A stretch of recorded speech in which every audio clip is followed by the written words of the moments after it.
पुराने जमाने की बात है। एक ताजिर था जो शहर से दूर एक गांव में रहता था। वो तिजारत के लिए रोजाना शहर जाता और मुख्तलिफ अशिया की खरीदो फरोख्त किया करता। तिजारत करने के लिए उसके पास एक गधा था। वो गधे पर सामान लाद कर रोजाना शहर जाया करता। ताजिर अपने गधे की बहुत अच्छे तरीके से देखभाल करता, उसकी खुराक का बहुत ख्याल रखता, उसे वक्त पर चारा डालता और पानी पिलाता, क्योंकि ताजिर को पता था कि उसकी तिजारत के लिए इस गधे की बहुत जरूरत है। गधा बहुत सेहतमंद था। ताजिर बहुत सारा सामान एक साथ गधे पर लाद कर फरोख्त के लिए शहर ले जाता, लेकिन उसका गधा बहुत कामचोर और आलसी था। उसको भागना दौड़ना खाना पीना बहुत पसंद था। ओ, आज फिर शहर जाना पड़ेगा। मुझे हमेशा छुट्टियां क्यों नहीं हो जाती?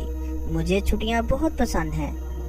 मेरे मालिक को तो हमेशा काम की ही पड़ी रहती है, पर मुझे फारिग रहना बहुत पसंद है। मेहनत करना तो बिल्कुल भी मुझे अच्छा नहीं लगता। ताजिर अपने गधे पर सारा सामान लाद कर शहर ले जाता और ताजिर को शहर जाने के लिए एक नदी को पार करना पड़ता था। शहर जाकर वो सारा सामान बेच देता।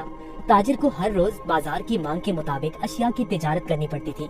कभी कपास तो कभी नमक, कभी सब्जियां तो कभी फल। ताजिर को पता लगा कि बाजार में नमक की मांग बहुत बढ़ गई है। ठीक है, मैं बहुत जल्द ही नमक लेकर आ जाऊंगा।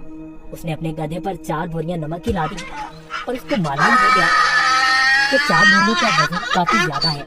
ओहो, मेरा गधा इतना वजन नहीं उठा सकता। इसका वजन थोड़ा कम करना पड़ेगा, यही ठीक रहेगा।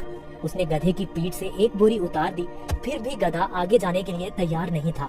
ताजिर को अपने गधे का तो बहुत ख्याल था, पर उसको अपने गधे का पता था कि वो बहुत कामचोर और आलसी है।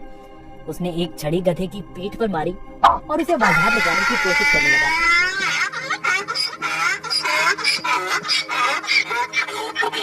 चलो, अब मुझे पता है तुम बहुत आलसी हो। तुम्हें शहर जाना बहुत जरूरी है, क्योंकि बाजार में इस वक्त नमक की बहुत मांग है।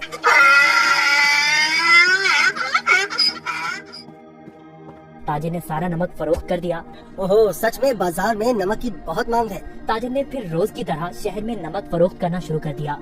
गधे पर कभी 3 तो कभी 4 बोरियां लाद कर बाजार जाना पड़ता था, जिसकी वजह से गधा नाखुश था। पर वापसी पर गधा बिल्कुल खाली आता और बहुत खुश होता। रोज की तरह ताजिर ने फिर से 4 बोरी गधे की पीठ पर लादी और शहर की तरफ निकल पड़ा। जब वो नदी के पास पहुंचा तो उसे पानी ज्यादा नजर आया। हमें बहुत ध्यान से आहिस्ता आहिस्ता चलना होगा ताकि हम पानी में कहीं गिर न जाएं। जैसे ही उन्होंने आधी नदी पार की, अचानक गधे का पाँव एक बड़े पत्थर से लगा और गधा फिसल गया और पानी में बैठ गया। ओहो, तुमने ये क्या किया? बोरियां तो अभी भी मेरी पीठ पर हैं, लेकिन मुझे इतना वजन महसूस नहीं हो रहा। ये एक जादुई नदी है। गधा इस बात से हैरान था कि नदी में फिसलने की वजह से बोरियों का सारा नमक नदी में घुल गया था और बोरियों में से नमक खत्म हो चुका था। इसकी वजह से गधे को वजन महसूस नहीं हो रहा था, क्योंकि बोरियों में नमक बचा ही नहीं था, सब खत्म हो चुका था। ओहो, मेरी सारी मेहनत जाया हो गई। अब मैं शहर जाकर क्या करूँगा? सारा नमक तो बह गया है। शुक्र है खुदा का, मेरा गधा तो सही सलामत है। गधे को कुछ नहीं हुआ। अब शहर जाने का कोई फायदा नहीं। मुझे अब घर जाना चाहिए। वाह, कोई वजन भी नहीं और काम भी नहीं। ये तो कमाल की नदी है। फिर अगले दिन ताजिर ने 4 बोरियां गधे की पीठ पर लाद दी और शहर की तरफ निकल पड़ा।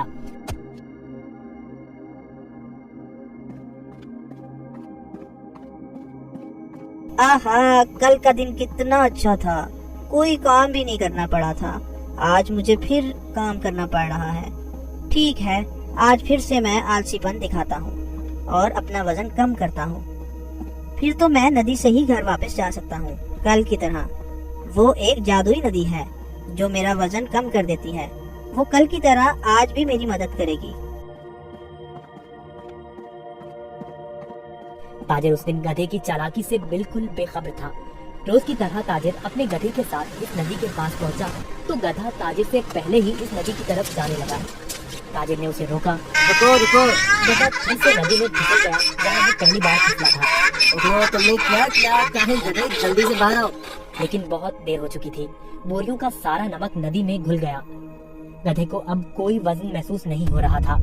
वाह, ये हुई ना बात। कोई वजन भी नहीं और काम भी नहीं। ये दोबारा कैसे? जरा सोचता हूँ, ये जानबूझकर मेरे साथ कहीं चालाकी तो नहीं कर रहा। ओह काहिल गधे, मैंने तुम्हारा इतना ख्याल रखा और तुमने मेरे साथ क्या किया? इसे घर वापस ले जाता हूँ। मुझे पता है, अब देखो मैं तुम्हें कैसे सबक सिखाता हूँ। गधे ने सोचा, मैंने काम चोरी का ये अच्छा तरीका ढूंढा है पर ताजिर का तो आज कुछ और ही जहन था। अगले रोज ताजिर ने गधे की पीठ पर 6 बोरियां रुई की लाद दी, लेकिन गधे को थोड़ा सा भी वजन महसूस न हुआ। ओहो, इतनी ज्यादा बोरियां? कोई मसला ही नहीं। शहर तक जाना किसने है? इस जादुई नदी तक तो जाना है बस। और वो शहर की तरफ जाने लगे। जब वो नदी के पास पहुँचे तो अचानक से गधा नदी पार करने लगा और उसी जगह पर फिसला जहाँ वो पहले फिसलता था। ताजिर बाहर खड़ा होकर ये सब मंजर देख रहा था। ओहो, ये मेरी पीठ पर इतना वजन कहाँ से आ गया?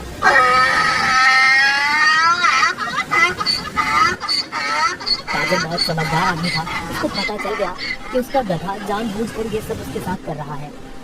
इसलिए ताजिर ने इस दफा बोरियों में नमक के बजाय रुई भर दी थी। जैसे ही गधा नदी में फिसला तो रुई ने पानी जब्त कर लिया और गधे की पीठ पर वजन ज्यादा हो गया। हाँ, तुम मुझे इतने दिनों से बेवकूफ बना रहे थे। तुम्हारी इस हरकत से मेरा बहुत नुकसान हुआ है। तुम्हें इस बात का अंदाजा भी है क्या? अब तुम इसी तरह बोरियों के साथ फिसल जाओगे। गधे को उन बोरियों के साथ ही घर आना पड़ा। इस तरह गधे ने अपना सबक सीख लिया और उस दिन के बाद गधे ने कभी नदी में फिसलने की हिम्मत न की। इसलिए नतीजा जैसा करोगे वैसा भरोगे।